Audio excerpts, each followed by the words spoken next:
controversial concepts or concepts that are just plain counterintuitive. And when it comes to those particular types of concepts, perhaps none are more difficult to understand than economic concepts. Not only because, of course, economics is laden with a bunch of jargon that makes it, I think, intentionally difficult and intimidating for newcomers and non-specialists, but also because so much of the economic sphere really is counterintuitive. We're born with all of these intuitions about what should be the case that all turn out to be consistently wrong when you really examine them. For example, the word economy itself, which of course comes from the Greek term for household management, makes it seem as if the economy is a thing that exists, that can and should be managed and directed and controlled by some central authority. Of course, that in and of itself is a fundamental misconception. And if you want to know more about that, I suggest you look into the term catallaxy, and I've written an article about that in case you're interested. But I think it goes to the point that there are so many of these subjects that are counterintuitive. We grow up believing certain things about the way the economy works or what it is that are in fact 180 degrees from reality. And so it's difficult to articulate these concepts. There are the concepts of economics itself as a coordination problem, or there's the calculation problem as articulated by Mises. Or we could look at concepts like spontaneous order that I've talked about many times in the past that, again, are difficult to get across to people who are expecting everything to be managed and centrally planned.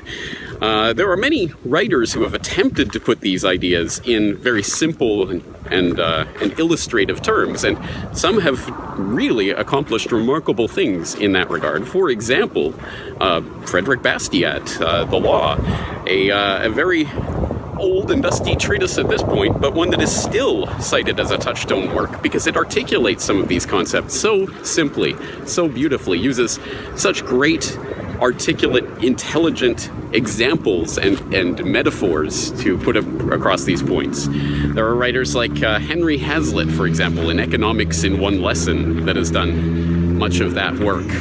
But perhaps there is no single, very easily readable piece that articulates a difficult and counterintuitive economic concept better than Leonard Read's I, Pencil.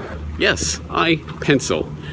The story of the most humble object you can imagine, and yet it is such a wondrous and miraculous thing that the coordination of all sorts of activity that you wouldn't even think of results in this otherwise unremarkable object.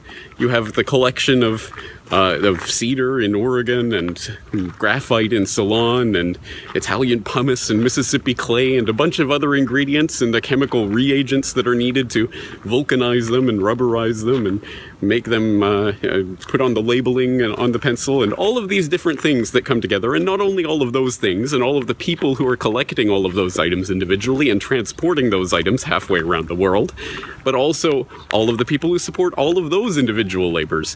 When you start to articulate how many people are involved in the creation of a single pencil, it becomes evident that it is a remarkable, wondrous, almost miraculous activity that not only is not coordinated by a single person who lays out in a big scheme the entire plan for how every single piece of labor that is required to produce every single constituent of this pencil comes together, but that such a plan would be impossible.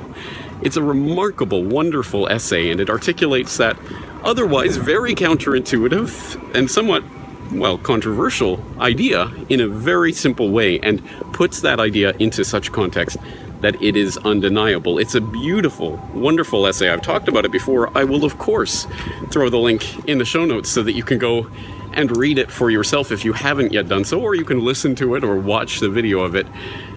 But I'm going to try to go one better, because I'm going to give you economics in one visual. This is central planning. And this is the free market.